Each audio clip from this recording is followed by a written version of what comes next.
Assalamualaikum warahmatullahi wabarakatuh. Perkenalkan, nama saya Gita Azhari Majid Simatupang, NIM 1219111133092. Pada pertemuan siang hari ini, dalam mata kuliah Sastra dan Ilmu Sastra, di sini saya akan membahas genre sastra. Nah, apakah yang dimaksud genre sastra itu? Genre sastra itu yaitu merupakan jenis karya sastra. Genre karya sastra dibagi menjadi 3, yaitu drama, puisi, dan prosa. Terlebih dahulu saya akan membahas tentang prosa. Apa itu prosa? Prosa merupakan jenis karya sastra yang berbentuk cerita yang disampaikan menggunakan narasi, bebas, dan tidak terikat oleh rima. Prosa itu sendiri dibagi menjadi 2. Yang pertama yaitu novel, yang kedua yaitu cerpen. Nah, novel memiliki pengertian sebagai berikut. Karangan prosa yang panjang, yang mengandung rangkaian cerita kehidupan seseorang dengan orang di sekelilingnya dengan menonjolkan watak dan sifat perilaku. Sedangkan cerpen yaitu karangan prosa yang dikemas secara ringkas serta menceritakan suatu kisah fiktif yang berpusat pada satu tokoh beserta dengan konflik dan penyelesaiannya. Selanjutnya yaitu unsur-unsur prosa. Nah, unsur-unsur prosa terdapat 6 unsur prosa. Yang pertama ada tema. Tema memiliki pengertian yaitu hal yang menjadi dasar dalam sebuah cerita dan merupakan pokok bahasan di dalamnya. Yang kedua ada alur, yaitu menjelaskan tentang peristiwa di dalamnya, apakah alur itu maju ataukah mundur. Yang ketiga yaitu tokoh, memiliki pengertian karakter yang terdapat dalam sebuah cerita. Yang keempat yaitu sudut pandang. Nah, sudut pandang merupakan cara seseorang pengarang menceritakan keberadaan tokoh dalam peristiwa. Apakah sudut pandang tersebut merupakan orang pertama sebagai pelaku utama ataukah orang kedua serba tahu. Yang kelima yaitu ada latar. Memiliki pengertian dalam cerita terdapat latar pada masing-masing kejadian, apakah itu latar tempat, waktu, maupun suasana. Dan yang keenam adalah pencerita. Genre sastra yang kedua yaitu puisi. Apa itu puisi? Puisi merupakan jenis karya sastra yang bahasanya terikat oleh rima, irama, serta penyusunan larik dan bait. Nah, unsur-unsur puisi ini dibagi menjadi 2, yaitu struktur lahir dan struktur batin.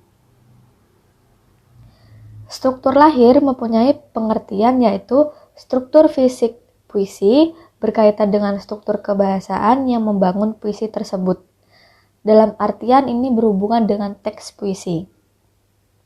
Terdapat 6 hal yang membangun struktur lahir, antara lain diksi.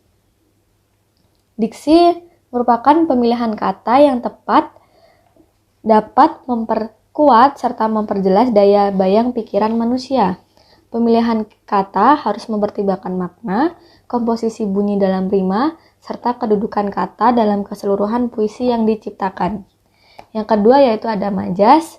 Nah, majas merupakan gaya bahasa yang digunakan untuk membuat kalimat terutama pada karya sastra menjadi semakin hidup. Selanjutnya yaitu ada tipografi atau tata wajah. Nah, tipografi ini berkaitan dengan susunan larik-larik yang terdapat dalam puisi. Yang keempat ada imaji.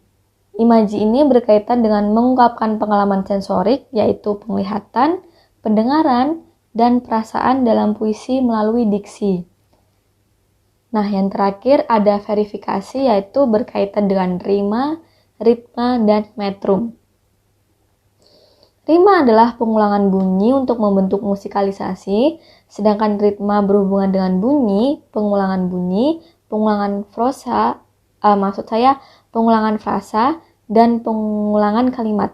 Sedangkan metrum merupakan ukuran irama yang ditentukan oleh jumlah dan panjang tekanan suku kata. Nah, selanjutnya ada struktur batin. Apakah itu struktur batin? Nah, struktur batin itu merupakan bentuk dari pikiran atau perasaan yang diungkapkan oleh penyair wacana teks puisi secara utuh yang mengandung arti atau makna yang hanya dapat dilihat atau dirasakan melalui penghayatan. Terdapat 4 hal yang berkaitan dengan struktur batin puisi. Antara lain yaitu tema, sama halnya dengan pengertian tema-tema sebelumnya, yaitu gagasan pokok yang dikemukakan oleh penyair. Dan kedua yaitu perasaan. Nah, perasaan ini melibatkan ekspresi penyair dalam puisi, sikap penyair terhadap pokok permasalahan yang terkandung dalam puisi. Yang ketiga yaitu ada amanat. Amanat merupakan pesan yang ingin disampaikan penulis kepada pembaca puisinya. Dan yang terakhir ada nada, yaitu sikap tertentu yang diinginkan penyair. Nada yang disampaikan penyair akan menciptakan suasana bagaimana yang diharapkan oleh penyair. Dan genre sastra terakhir yang akan kita bahas yaitu drama. Apakah pengertian drama itu? Nah, drama merupakan jenis karya sastra yang menceritakan sebuah kisah, watak, tingkah laku manusia lewat peran serta dialog yang ditunjukkan di atas panggung. Unsur-unsur drama meliputi unsur dalam dan unsur luar. Nah, unsur dalam sebuah drama yaitu ada tema, alur, tokoh, dialog, latar, dan terakhir konflik. Tema merupakan gagasan utama atau ide pokok yang ada pada cerita drama. Alur merupakan jalan cerita dari suatu drama, mulai dari babak awal hingga babak akhir. Sedangkan tokoh yaitu karakter dalam sebuah drama yang terdiri dari tokoh utama serta tokoh pembantu. Nah, dialog dalam sebuah drama yaitu percakapan yang dilakukan oleh 2 orang atau lebih yang melibatkan beberapa tokoh dalam sebuah drama. Selanjutnya yaitu ada latar, merupakan gambaran tentang tempat, waktu, serta kondisi yang terjadi dalam sebuah drama. Dan yang terakhir, konflik merupakan permasalahan atau ketegangan atau pertentangan dalam teks drama. Sedangkan unsur luar dalam sebuah drama meliputi naskah, pemain, tempat atau teater, dan penonton. Seperti itu, teman-teman mahasiswa pada siang hari ini. Mungkin segitu saja penjelasan dari saya.